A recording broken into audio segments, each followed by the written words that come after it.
Come here, class. Welcome to Frankenstein by Mary Shelley, chapter 16.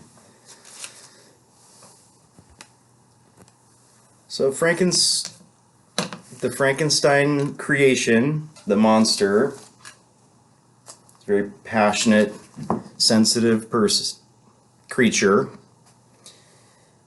but he feels like he's lost all hope. So he's really spilling his guts to Victor.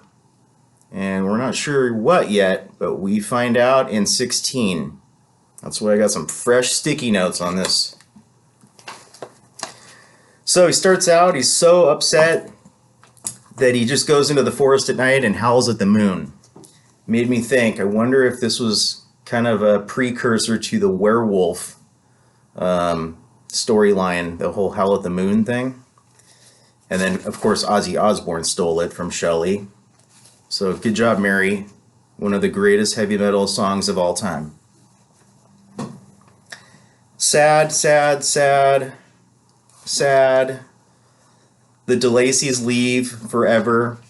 Or not forever, but they say, we're out. This guy is too much for us. So they leave. He witnesses this from spying on them from his hovel. He decides to gather explosives, and one night he blows the cottage up, ruins the garden, starts a big fire, runs around the house with like a torch, big branch aflamed. Probably a pretty scary scene. Just this creature just going crazy, right? Destroying things. Another thing that I always blank on the guy's name. Felix taught Safi was geography. So because of the papers that he found before he left Victor's apartment when he was created, he knows that he lives in Geneva now. And so he also knows the geography of Europe, kind of. He doesn't really know the names of the towns and stuff. So he starts heading down to Geneva to exact his revenge. He sees a young girl one morning before he goes to bed because he sleeps during the day and travels at night. And the young girl slips and falls into an icy spring runoff that she was going to die and drown. He goes above and beyond to save this girl. And the second he gets her to safety, her dad comes up and rips the girl out of his hands and calls him a monster and a creep and a psycho. And he runs after them to try to explain himself. Like, I just saved her. And this is on page 126. And you know, kids don't know hate and they don't know fear. They must be taught to hate and fear.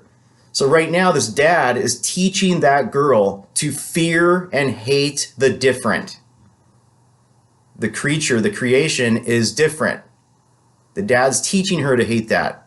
So like a Sikh religion person wears a turban. Kids have to be taught that that's weird and different and I need to hate that. So as he's trying to explain that you don't need to hate me, I saved her from drowning, dad pulls out a musket and pops a cap, hits him right in the shoulder. Takes him months to recover because he's just foraging in the forest with berries and stuff. He doesn't even eat meat. Poor guy. So he saves the kid. That makes him even madder and wanting more revenge. So a couple months later, he's feeling better. And oh, here's another beautiful kid having fun. William. He said, man, that kid doesn't have a parent around to tell them that they need to be scared of me, so I'm going to try again.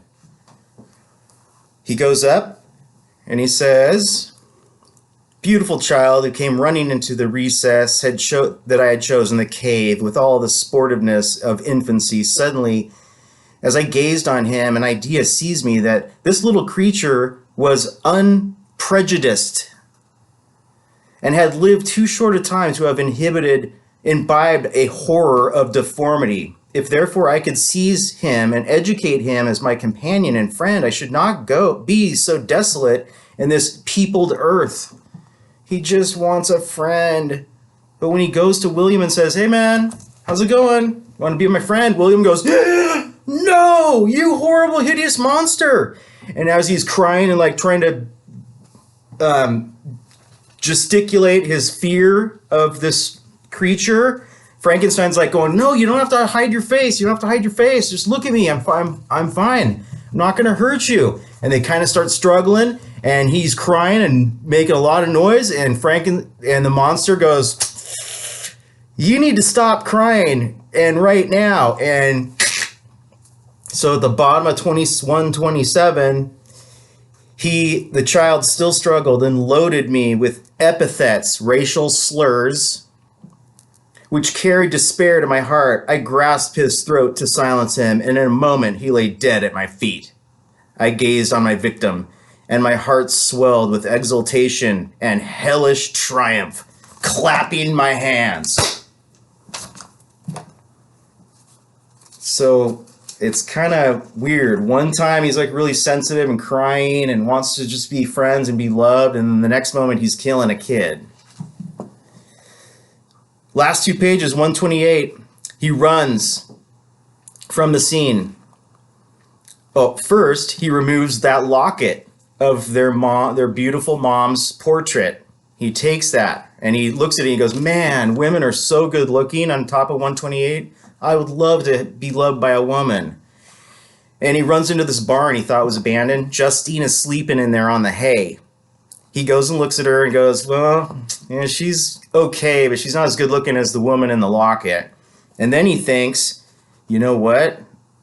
I know enough from Felix's lessons that if I put this locket on her, she's going to get busted for the crime, and I will be scot-free. So he's a little sinister that way too. We found that out on page 128, chapter 16. I bent over her and placed the portrait securely in one of the folds of her dress. She moved again, and I quit the world. Last paragraph. He's talking to Victor, remember.